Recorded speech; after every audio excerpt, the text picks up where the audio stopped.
Good evening, everyone. Welcome back to Twa Auld Heids. It looks like we didn't disappear for a long time. We're going to hold it off till after the election, but we've found a really good reason not to. We'd like to welcome tonight Dr. Jim Walker, who is an ALPA candidate and who's come all the way back from Hong Kong to fight in this election. He was the person behind the Asiamoney and now works for the Aletheia Capital group. Is that right, Jim? That's it, Dave. With an E. Over to you, Mike. Jim, thank you very much for agreeing to be on. I welcome you. What I'd like to do is, I think, given I don't know who you are, forgive me, let's find out a bit more about Jim Walker. Born where, Jim? Oh, well, born in Kilbarchan in Renfrewshire, that well-known village at the end of the bus route from Glasgow. And grew up and took your education in Scotland before you departed these shores? Yes, indeed, Kilbarchan Primary School, and then in those days in Renfrewshire we had a senior secondary system, so I went to the John Neilson in Paisley. That was a very difficult time for me, given that I'm a Morton supporter, but I managed to get through it. Oh, you're speaking to the third Lanark for Yes supporter, and I think I'm the only person that can claim that at the moment. University education. What did you feature on? Yep. So from the Neilson, I went to Strathclyde University, where my mother was very keen that I should become an accountant. So I did accountancy for 2 years alongside economics, and then quietly dropped the accountancy and concentrated on economics. So I did my undergraduate degree at Strathclyde in economics, and then I moved about 50 yards along the road in Cathedral Street to the Fraser of Allender Institute, where I was first of all a research student and then a research fellow for the next 7 years. And enjoyed all of that? I wouldn't say I enjoyed all of it. There was unfortunately too much studying to be done for my liking, but no, it was good. Just typical of students in those days. I lived at home. I travelled up to Glasgow every day, either on the train or the bus. We would go out some nights, but it was a pretty kind of quiet affair being at university, and then on to the Fraser, which was a work affair rather than a studying one. But yeah, no, it was good times, and allowed me to get to know a few of the watering holes in Glasgow. And I interviewed on Independence Live a group of students from Glasgow University. I don't know where that is. Where is that, Mike? Sorry? Glasgow University, okay. Listen, I didn't make any reference to the other school in Paisley, which Mr. Andrew Neil attended, so yes. Leave that apart, we'll get on. Point being that they were complaining about how they were being taught economics. They felt it was all old school. And this is one of the difficulties I have with economics, is because I've not yet met too many economists who actually agree with each other. Would you like to give me your view on that? Well, yes, there's plenty of jokes about joining all the economists in the world together and they would never come to a conclusion. But, yes, there's still a huge debate goes on in economics about the way that economies work, the whole theory behind growth, behind value, behind capital. There's lots that's there to be disagreed upon and agreed upon. You know, I was lucky at Strathclyde. We had an amazing department in the 1970s, which was made up of some real stalwarts of economics. In fact, still one of my best friends is Professor David Simpson, who ran the Fraser of Allender Institute at that time. One of the very few academics that was out there actually standing as an SNP candidate in the 1970s and the 1980s. But that department at that time had Andrew Bain, who had written the commission, or the Bain Commission on the monetary system in the UK. Anthony Clooney's Ross, who was one of the big names in development economics. And actually it was development economics and trade economics that I was most interested in, hence the move eventually to Hong Kong and Asia. But I can never complain about the teaching that I had in those days. I think these days I would be much more worried about some of the levels of academia, but at that time it was a privilege to be taught by the people that were at Strathclyde. You've taken me on to my next question. The move to Hong Kong. When and why? Well, actually, before the move to Hong Kong, maybe should just mention the move from the Fraser of Allender to the Royal Bank of Scotland. Okay. Actually, I remember coming back from Hong Kong a few years ago to a school reunion in Kilbarchan, and one of my classmates said to me, "Jim, are you still out east?" And I said, "Oh yes, still there." And what he meant was, I knew that he'd moved from Glasgow to Edinburgh, and that was out east, as far as Kilbarchan was concerned. But I moved from the Fraser of Allender to the Royal Bank of Scotland in 1987.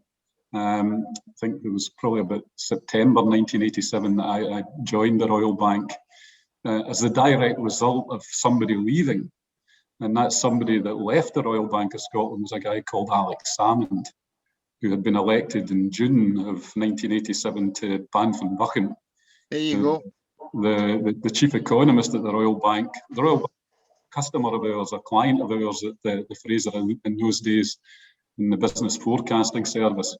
But the chief economist at the Royal Bank phoned me up the week after Alex was elected, and the day that I'd arrived back from a holiday in Crete, and offered me the job at the Royal Bank. So that's how I got to be moving out of academia. 3 years later, I moved to Hong Kong, to a brokerage in Hong Kong called Peregrine that's no longer with us. It went bust in the Asian financial crisis. I'm glad to say that I wasn't there when it went bust. It was nothing to do with me, because I joined Credit Lyonnais Securities Asia, CLSA, in 1991, and I was the chief economist there for 16 years. And then I formed Asianomics, my own company, until 2018. And then we folded into Aletheia Capital, which is just a broader platform for independent research into the Asian economies and into Asian equities. And that's who I still work for, as the chief economist there. And what brought you back? Well, you know, to be quite honest, I was going to be coming back anyway, Mike. My son and daughter-in-law live here. My son's got a bakery and cafe in Edinburgh. And they have recently now, being 2 years ago, had a wee girl, my granddaughter. So that was, my wife's been desperate to get back ever since. That was the main reason. Of course, we've been back and forward, except for the last year when we got stuck in Hong Kong. But we were going to come back anyway, and as soon as I was going to come back, I was going to get involved in politics to some extent. Although at that point, I would have probably said I was going to get involved in SNP politics. But as things have transpired, I think there's a party that's much better suited to my views and to my skills, and to looking forward to an independent Scotland rather than waiting around for one, and that's ALBA. Dave, when we were talking this beforehand, you said you wanted to talk to Jim about racehorses and gambling. Let's deviate from me talking about economics in any shape or form and go on to racehorses and gambling. As I say, there's been the comment from Nicholas Sturgeon about Alec being a gambler a couple of weeks ago. And then as I was doing a wee bit of research last week, I discovered that our guest today has got his own racehorses, which when I met him up in Falkirk the other day, I thought, okay, I don't know much about the economy, but I know about horses. and we spoke for about an hour and a half. So how did you into owning horses, Jim? Well, I suppose it's a long story, but not really. I first went racing with my mum and dad when I was 4. Now, believe it or not, that was to a racecourse called Devon and Exeter, which still exists, but it's now just called Exeter. We were on holiday in Paignton in Devon. And then the next week we went to Newton Abbot because that's the start of the jump season, or it used to be in August in the UK. But from there on, we spent a lot of holidays in Ayr, spent a lot of time going racing. My uncle used to take me down to Newcastle races, Hexham, Sedgefield, Ayr, Musselburgh.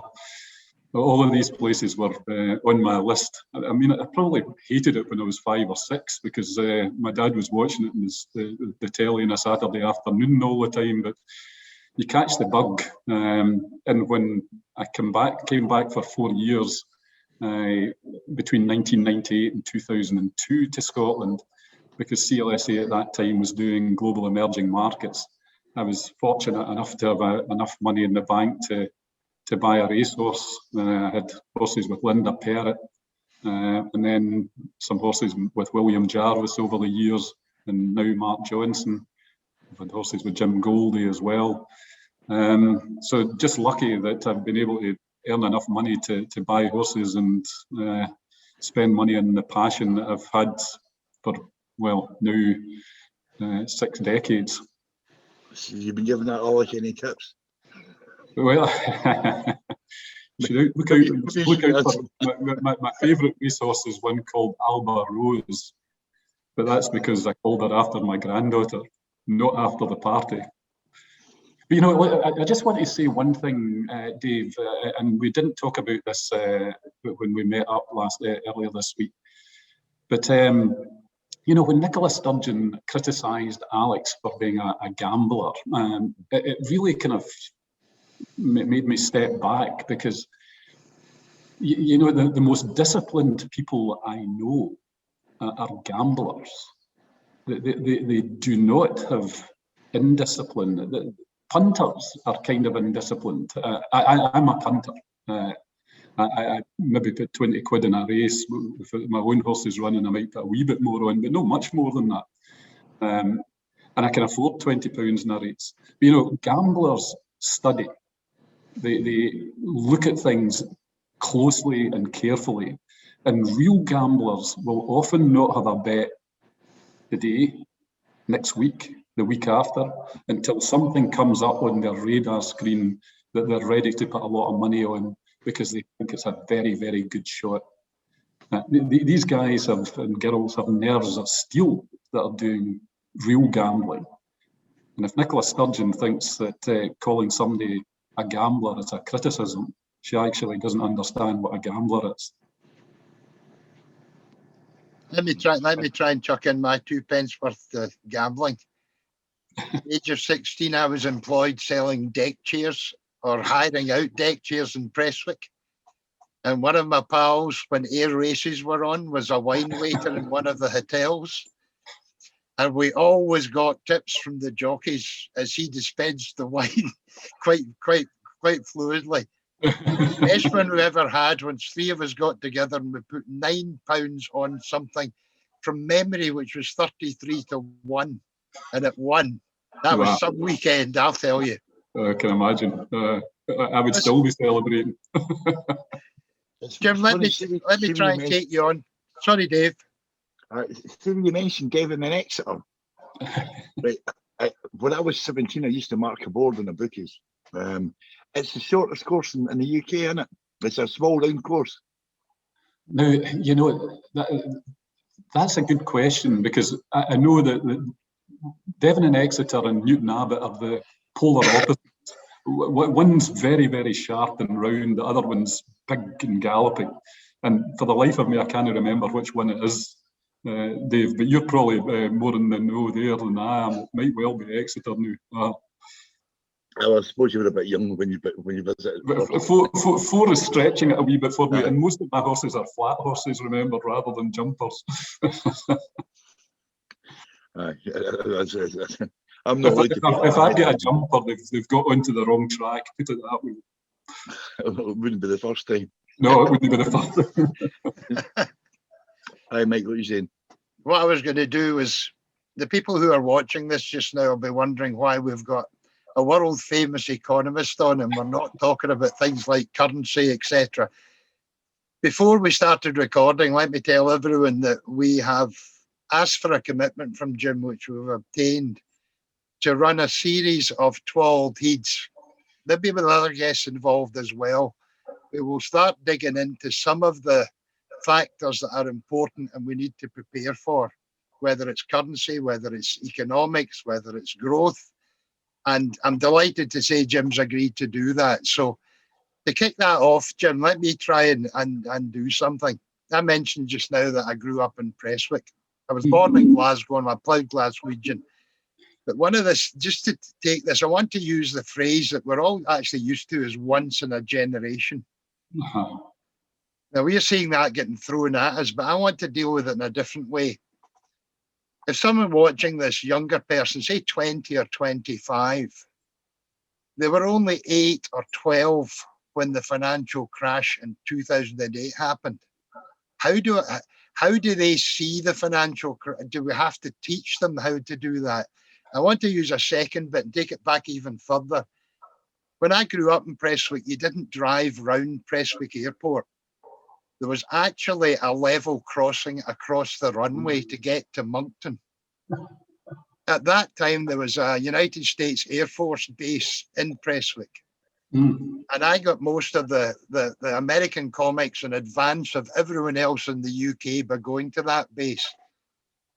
And you could buy $2.40 for £1. Now, my reason for giving you that context is over a period when you start talking about generations, I think there's a vital need in Scotland for the young to be as enthusiastic and rampant and charging forward with enthusiasm that we can muster in them. There's also a need for the older generation who have experience to try and temper some of that enthusiasm with the lessons they've learned over the period. Now, as an economist, could you expand on that for me? How things change, what effects those change, what we need to do in Scotland to start thinking about how we wake up from being 300 years captive in the UK to suddenly waking up to being independent. Could you take that theme forward for me?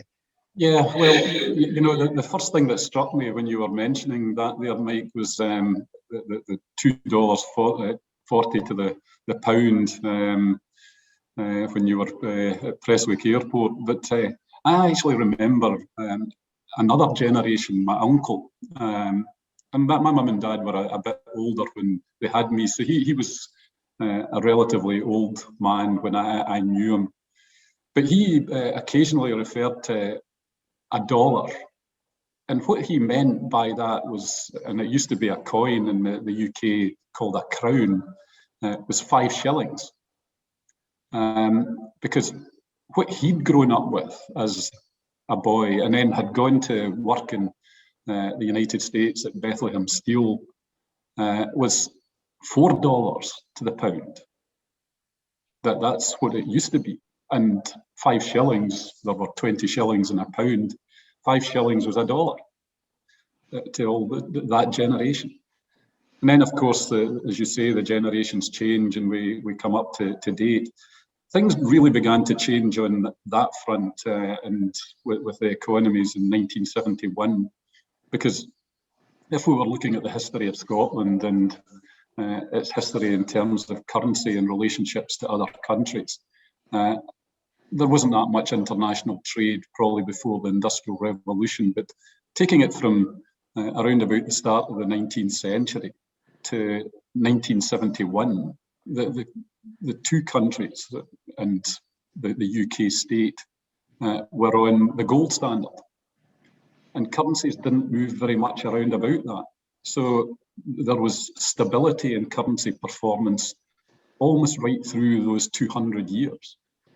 And then in 1971, we moved off that. There had been fragility in it for quite some time, but we became a fiat currency world. Fiat currency just meaning central banks print the money. They print dollars, they print pounds, and they print every other currency. And from there on, we're in a system where the exchange rate fluctuated, and it fluctuated pretty dramatically. So from $4 to $2.40, and as it stands just now, $1.40 in terms of the pound against the dollar. And the dollar really is the numeraire that everybody uses globally. That's certainly in the part of the world that I'm familiar with, even on a monthly basis when people, governments report their trade statistics, exports and imports, they actually report them in US dollars. They don't report them in their own currency.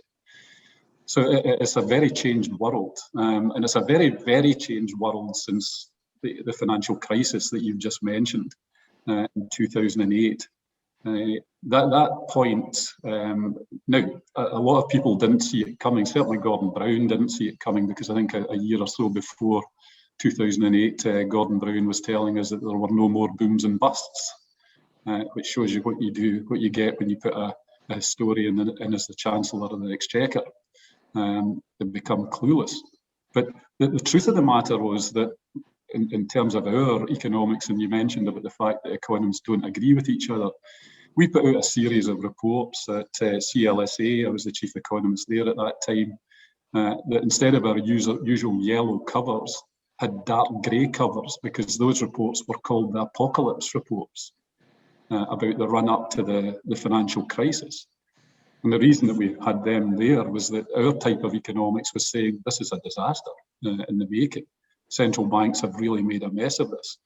And the fact that central banks still don't know what happened in 2008 is testament to the fact that most of them are like Nelson, that when it comes to flag signals, they put the telescope to the eye that they've lost, because they're blind to the problems that they cause themselves.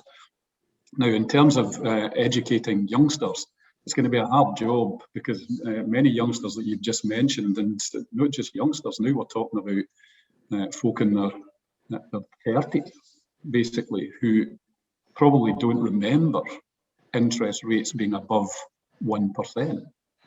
This is a very different generation.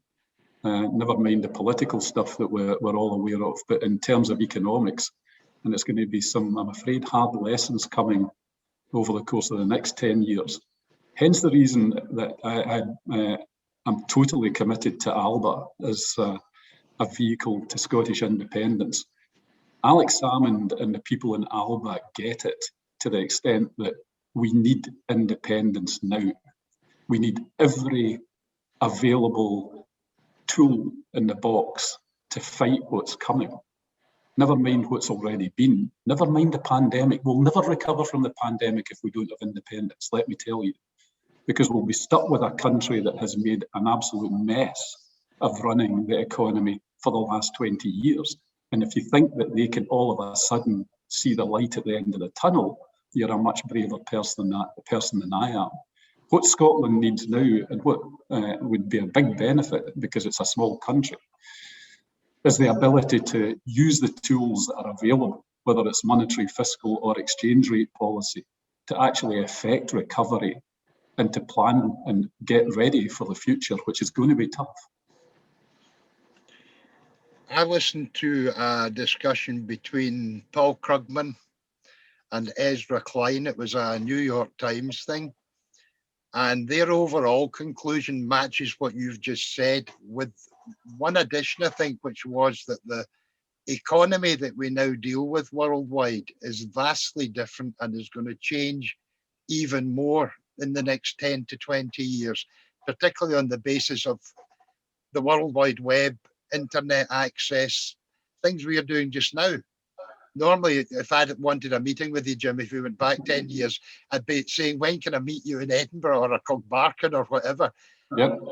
Now with the facilities we have, but there's threats behind that, because Scotland, and if you can respond to this, Scotland has a population of 5 million people, just over. I read your blog, and World War III and the intergenerational conflicts that might arise. But where I start from, this is a basic thing.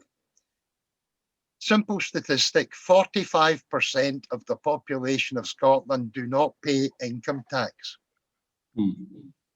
which means that the basic income of nearly half of Scotland is below the personal allowance of £12,750. That to me is a stark position to start from. Could you respond to your thoughts on that? Yeah, I need to do a lot more work on some of the Scottish statistics, Mike. I'm behind on them. I can tell you a lot about Chinese statistics, but I need to catch up on that kind of number. It's if indeed that's the case, then it is a stark revelation of how inappropriate the policies have been. Not a big surprise to me, let me tell you, over the course of the last decades in terms of promoting healthy economic growth in the Scottish economy. But let me just say one thing in that respect. You shouldn't expect Scotland to have been a healthily growing economy, because this is always the case when you have a unitary state with a very significant growth pole, and that's London and the southeast of England in terms of the financial services industry in particular. When that's the case, then policies are run to suit that very dominant element in the economy. You don't run policies to suit Newcastle. You don't run policies to suit Cumbria, and you don't run policies to suit Wales and Scotland, because they're quite honestly irrelevant to the wealth of the country as seen by the powers that be, who are sitting in the same place as the wealth of the country. So, this is why it's absolutely vital that we get all of the levers of economic policy over into Scotland as soon as possible. Because if that 45% figure is right, it's the biggest condemnation and damnation that you could get for the Union. That Scottish Government report on taxation in Scotland scared the hell out of me when I read it, because you sit down and say that's half the population of Scotland. Yeah, it says it all. Now, of course, parts of the population won't pay tax, whether it's old age pensioners, you're allowed to say that these days, I'm not very sure. Whether it's kids. You're speaking to one. and another one that's nearly here. But whether it's kids at school or older folk, they obviously don't pay taxation. But I think your point's still very well made. There's an awful lot of working people that are not paying tax. And that's really quite concerning. And the reason that they're not paying tax, and the reason that there's no real vibrancy in the Scottish economy in the way that you see in countries like Denmark and Switzerland and Norway and Singapore and Hong Kong, Taiwan, small countries where effectively the policies are made to suit the economy that they are in. And it's when you're pulling the levers in your own country, knowing full well that people around about you are telling you what's happening, that's when you can actually make a big difference. One of the things that I always say to my clients, and I would so strongly advocate to a new Scottish state, is that's don't employ statisticians and don't employ economists that are going to sit in either a central bank or somewhere in Edinburgh behind closed doors to formulate policy and to push buttons that make big models that churn out rubbish. Get people to go out and speak to the folk on the ground. That's what I do whenever I go and visit a country. I spend all my time speaking to people that are in businesses, that are in organisations, whether it's chambers of commerce.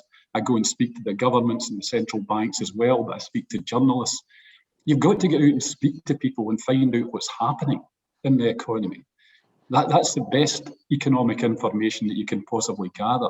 All these numbers are meaningless if you don't actually know what's going on.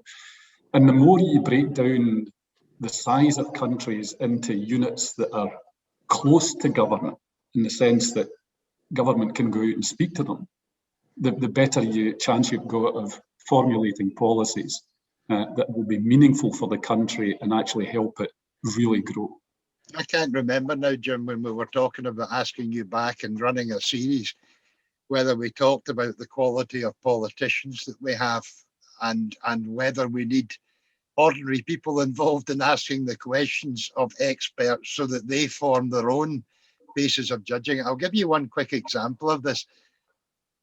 Back in tail end of the last century, right, makes me sound really old, I got hot and bothered about private finance initiative. I thought, right, we've got Gordon, it started with the Tories, we've got Gordon Brown saying, as a politician, you want new schools? Do you want new hospitals? I'm going to deliver them for you. I had a lot of contact at that time with Channel 4, and I spent a lot of time with them. I then wrote to the Scotland office and spent time with them. I actually got in touch with Andrew Wilson. I've still got a copy of the letter where he said, send me more information. Ordinary people did not at that time, sorry, I'll say it another way. Just ordinary people would sit there and say, of course we want schools, of course we want hospitals, but no one calculated the cost of it. Speak to someone now, just in the yes movement, and say, do you think PFI was a good idea? And they'll tell you instantly no. And it's that gap between what someone is promising and what someone is actually delivering and the cost of it that we need to open up in Scotland. That's why I raised the income tax situation. If you've got sort of basic facts for that, I say, that's a platform that we start building from, but we've got to know the truth before we start building. No, absolutely. And I mean, I wasn't here when the PFI stuff started, and I really didn't follow it that closely when I was in Hong Kong. But when I look at it now, and I see the accumulating annual payments to these companies, I just think to myself, and it's going to come back to your point about the quality of politicians, who on earth negotiated this rubbish? Because if it was politicians, then, and I suspect it was, clearly they had no clue and very few in the way of competent advisors to tell them you're getting shafted. And I can't think of any other nice way to put it. And my turn of phrase occasionally has got me into trouble. I would go further, so don't worry. But you know, this is just sheer incompetence. And it comes to another point, and I just wanted to make this point again. There's absolutely no point in sitting with a forum where we have experts talking to ordinary people and getting the feedback from them, and the experts are not listening. That's the worst type of forum and information gathering, but basically the worst type of assembly that we could put together. What has to happen in these forums and joint initiatives is that people listen to each other and find out what the best way forward will be for the country thereafter.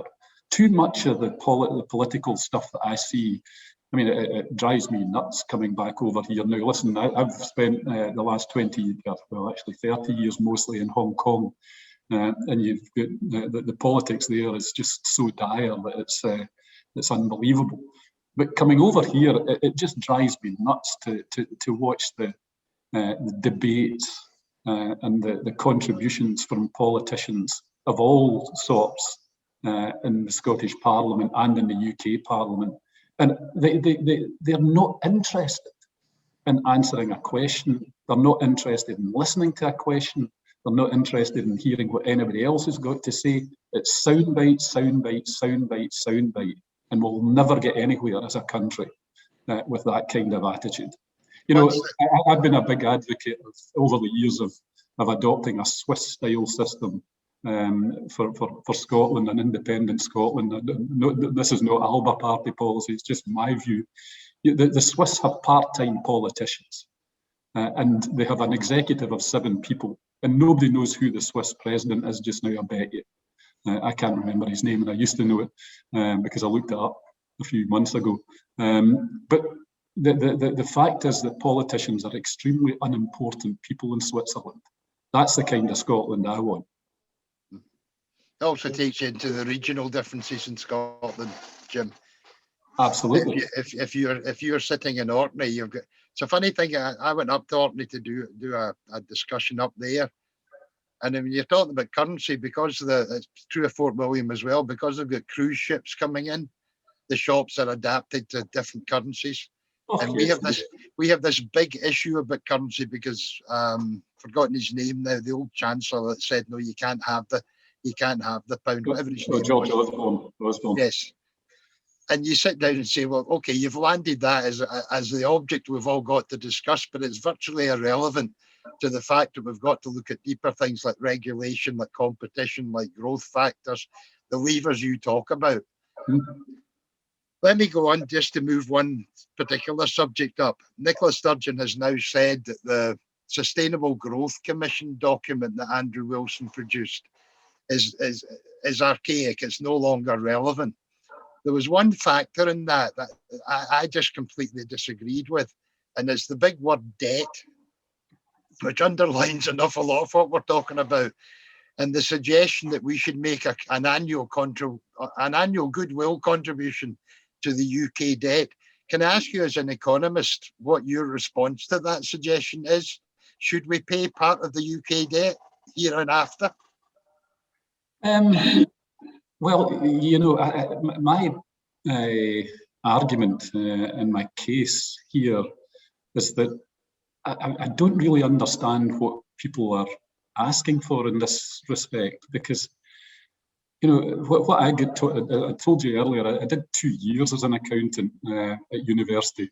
That was as much as I could take of it, and that was in the 1970s. So we were doing inflation accounting in those days. We haven't had to do that for a long, long time. But that was mind-blowing and mind-boggling stuff. But what I learned as an accountant at university and at school was that the debt is on the balance sheet, and it's a liability that the country has. But on the other side of the balance sheet, there are assets. So, yeah, sure, let's take on the UK's, or a share of the UK debt, and we'll take on a share of the UK's assets. And as far as I know, apart from all the stuff that they've printed from quantitative easing in the last 10 years, 12 years, which is just owed by the Bank of England to the government, so it's government to government, it's irrelevant. We don't need to take any of that rubbish on. But the previous debt was paying for assets. I mean, do you take on a mortgage and you don't get a house? I don't think so. So you've got an asset. So let's hear what the British government is going to give us in terms of assets, and then we'll make a decision on how much of the debt is rightfully ours. I would say that over the years, the contributions of Scotland to the UK's coffers in terms of lost lives in wars, in terms of oil contributions, in terms of taxation, in terms of paying for the debt, there's very little that Scotland really needs to take on, if anything at all, post-independence. This is the type of thing that when Dave and I were talking about inviting you on, Jim, Dave said, look, I'm not going to say much apart from horses and gambling. But Dave is the perfect example of, and I'm watching him, he's listening to what you and I are talking about and saying, that's something I want to hear more about. But we've got to do it in terms that people can actually sit down. I always work on the basis, and I'm happy doing it, there is no such thing as a stupid question. Because if you don't know the answer to it, you've got to ask the question. And a lot of what I hope we can do, Jim, is to actually sit down and say, right, give us a question and we'll try and dig into it. And we'll try and give you a common sense, straightforward way of applying it. That's why I was talking about the Growth Commission. Because again, it was done from the top of a pyramid. People were excluded from it. And you sit down and say, wait a minute, you're talking about the future of our country. I live here. I want to hear what you're talking about. And that is what I hope we can start producing in this. Let me throw up one other bit that comes up. The economics department at the Scottish Government keep issuing a monthly, they call it experimental statistics. I don't know why it's experimental, but in COVID, maybe that's the reason for it. But they always quote gross domestic product, GDP. And I have a bee in my bonnet about GNI, which is gross national income. About, if you just take an economy as everything that moves in it, and that ends up as being GDP, you then sit down and say, is that what Scotland is worth? And then you ask the question, wait a minute, does it all stay here? And I think it was actually Fraser of Allender Institute who did the statistics in this. Approximately 5% of everything we do in Scotland leaves. Now, whether that's Amazon not paying tax, whether it's what we're doing with paying to the UK government. My favourite one in this, and it comes on to something I'm trying to develop, is every single one of us uses a debit card or a credit card. And on those debit and credit cards, it will say either Visa or MasterCard. And if you speak, it's talking about going round people. If you speak to an ordinary shopkeeper and say, when someone comes in here and says, I'll buy that at £10, and they use a card, do you get the £10? And the answer is no. So every single one of us has got the ability, if we produce the system to do it, to start stopping money leaving Scotland. Can I take you up on the difference between GNI and GDP, please? You've raised so many issues in that one statement, Mike. I mean, just before I go to GDP and GNI, and the statement that you made there right at the start, saying about stupid questions or seemingly stupid questions if you don't know the answer to anything. The hardest thing usually for an economist is when somebody starts out by saying to them across a table, this might be a stupid question.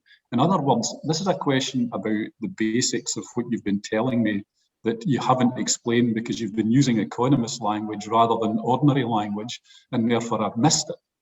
It's never stupid. And it's always one of the things that I've learned with my clients over the years. That the second that somebody says that, then you start to worry because you know you just haven't explained yourself very well. And that's something that economists and politicians need to learn. But if we come to the various measures of GDP and GNI, I have big problems here, Mike, because the school of thought that I kind of adhere to doesn't really have very much truck with GDP, and personally I wouldn't even bother measuring it because I think it's a waste of time.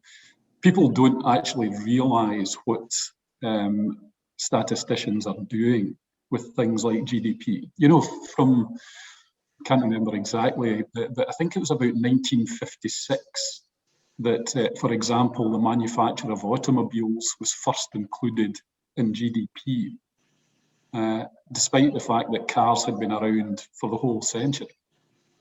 And it just took them that long to begin to understand how to count them. And to this day, for example, in GDP advertising, and I suspect that most companies out there spend quite a bit of money in advertising, but that's not included in GDP numbers. And there's an awful lot of technology elements that aren't included in GDP numbers. And that's without actually going into the fact as to why GDP is a nonsensical indicator anyway, because it takes governments down the wrong path more often than not in terms of what they should be stimulating to try and achieve economic growth. Now, you mentioned gross national income. I'm much more open to something like that, but more from the perspective of what gross national income is composed of. Because GNI is composed of the returns to the factors of production in the economy. So it's about profits, it's about wages, it's about interest, and it's about rents. It's how the income of the economy is generated and distributed. Now, there's still problems with it because it moves towards a value-added system. And again, I'm conscious of saying something here that somebody's going to put their hand up and say, this might be a stupid question. But this is to try and, what would you say, compress the data into a single number. But the minute we do that with things like gross national income and GDP, you lose the whole sense of what's going on in an economy. So you miss out on how wages are distributed, how profits are distributed, how taxation arises, how the economy is set up to capture what is actually going on. And I would personally advocate a completely different system. As I say, I'm much more open to the income accounting idea because I think that's much more valuable. But I think they've still both got flaws. Now, let me just give you a quick example of what I mean here. Because you mentioned Amazon, and you mentioned, you could have probably mentioned Google or Apple or something like that as well, because these are the giant tech companies that are avoiding taxation in all sorts of jurisdictions. And of course, in Scotland, the tax isn't even collected because it is on a UK basis. But there's a simple solution to that. You don't tax profits. Now, horrendous cries going up all over Scotland just now, why shouldn't you tax profits? Well, because you should tax sales. You should tax the revenues that companies get in a jurisdiction, not the profits that they declare in that jurisdiction. So, you put a 3% tax on all of Amazon's sales in Scotland, and then you collect that taxation. It doesn't matter what their profits are. They might not like it. They might stop selling here. Kind of doubt it. But Scotland captures that revenue. And I've actually argued this in a paper for Alba about the taxation system, for example, in the North Sea. I've watched from afar, and of course in a part of the world where there are oil-producing countries like Indonesia, and just laughed at the commentary from all sorts of people like Andrew Neil, you mentioned him, Paisley Grammar, the people like that about, the oil price has fallen, Scotland is no longer viable because with low oil prices, Scotland won't get the taxation that's required to balance the books. Well, that's only because the British taxation system of oil resources and natural resources is dependent on profits. What a stupid way to tax natural resources, to assume that people like BP, the best transfer pricers in history, oil companies have always been brilliant at it, that BP is going to turn around and say, oh yes, we made £100 million in the oil area of Scotland or the oil area of the UK, here's 30% of that or 28% of that in tax. They'll find huge costs in that area to reduce their profits. So what do? It's dead easy. You put $5 a barrel on a wellhead tax. Tax the production, don't tax the profits. And then we have a very steady stream of revenues for the Scottish economy in terms of taxation from oil for the next 20 years. We'll be able to work it out tomorrow. I had this lovely, totally illegal idea that what you should do is withhold, if VAT's at 20% and it's going through the hands of these companies, you should withhold 2.5% of it and just say, right, that doesn't get transferred on, that comes back into Scotland. Let me take you one other thing into why I raised the subject.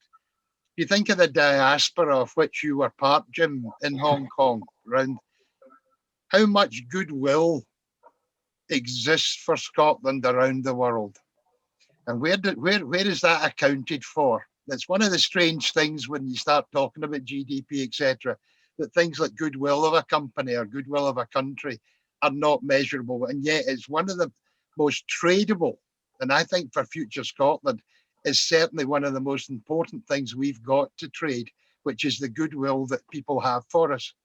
Yeah, no, absolutely. And it exists in many, many dark corners that you would be surprised about. I mean, there's huge goodwill amongst Americans towards Scotland.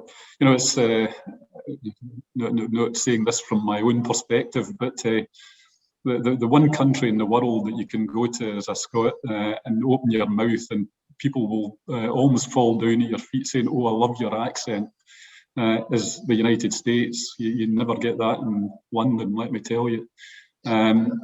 But the Americans are hugely interested and hugely supportive of Scotland.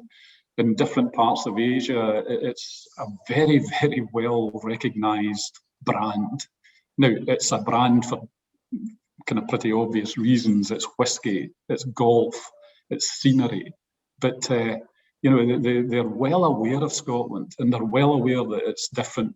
And they really don't understand why, as a country, it's part of the UK. That when I say to them I'm Scottish, they kind of look at me and say, but Scotland's not a country. They know it's a place that they've heard of. And I say, yes, Scotland is a country. And then it's kind of like, why aren't you independent?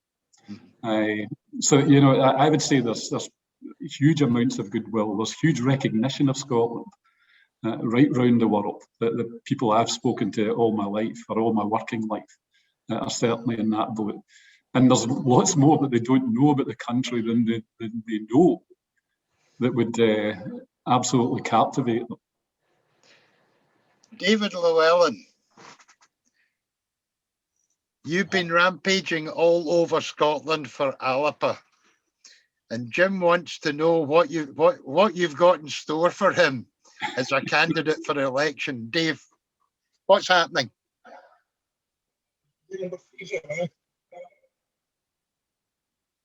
Sorry, you not hear me? I'm asking you what your plans are for the next 2 weeks and what you're going to do to Dr. Jim Walker. Well, basically, I've done 5 of the launches so far. I've got 3 more to do. I believe the south of Scotland's going to be on Monday, and the west of Scotland and the northeast will be next week. So I'll probably be one of those for the other 5. I'm also part of the loading and organising team, and we're doing a lot of amazing things. We're getting a lot of good stuff coming back in the ground, and it's going really well. And as I say, I think we're flying well under the radar as far as Poland's concerned at the moment, because the polls, the margin of error is so big when you're talking about such new numbers and things like that. But the stuff that we're getting on the streets is great. So I think Jim might be a wee bit disappointed if he was thinking he was going to be just making policies in the background. I think he might still squeeze in. I don't know how we're doing for time, but Jim, I look forward to having further discussions with you.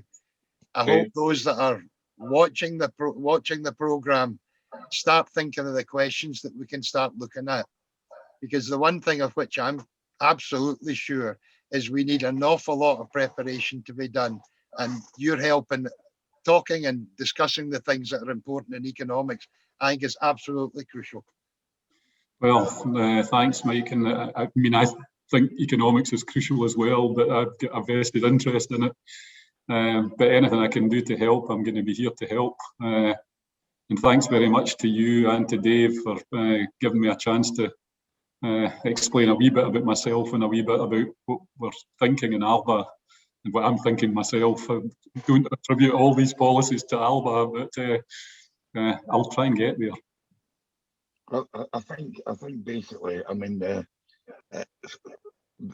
way this is going over today is to say, like, I'm a Philistine when it comes to economics. I don't know anything about it at all. Basically, as long as my card's still got money at the end of the month, that's good enough. And so, but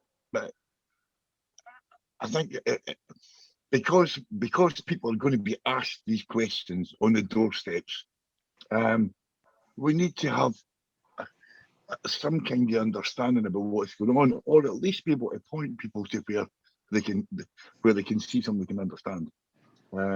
Which is why I found this conversation quite interesting, and we'll be able to check by the numbers to find out how many people switched off halfway through.